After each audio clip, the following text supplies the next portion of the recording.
بسم اللہ الرحمن الرحیم۔ السلام علیکم۔ والدین کے 14 حقوق ہیں، جن میں سے 7 دوران حیات اور 7 حقوق بعد ازا وفات ہیں، یعنی کہ انتقال کے بعد۔ نمبر 1، عظمت، یعنی ان کا احترام کرنا۔ دوسری جانب ان کے لیے دعائے مغفرت کرنا، ان کے لیے اللہ سے معافی اور رحمت کی درخواست کرنا۔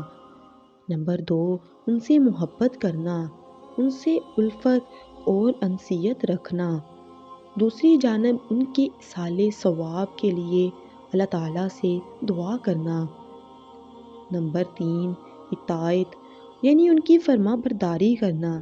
دوسری جانب اکرام و اعزاز و احباب و اہل قرابت، یعنی ان کے رشتہ داروں، دوست، متعلقین کی عزت کرنا۔ نمبر 4، خدمت، یعنی ان کے کام کرنا اور ان کے کام آنا۔ جبکہ دوسری جانب اعنت، اعزاز و احباب و اہل قرابت، یعنی ان کے رشتہ داروں، دوست، متعلقین کی مدد کرنا۔ نمبر 5، فکر راحت، ان کو آرام پہنچانا۔ دوسری جانب ادائے دین و امانت، ان کی امانت اور قرض ادا کرنا۔ نمبر 6، رفع حاجت، ان کی ضروریات پوری کرنا۔ جبکہ دوسری جانب تنقید، جائز وصیت، ان کی جائز وصیت پر عمل کرنا۔ نمبر 7، گاہ گاہ کی ان کی زیارت کرنا۔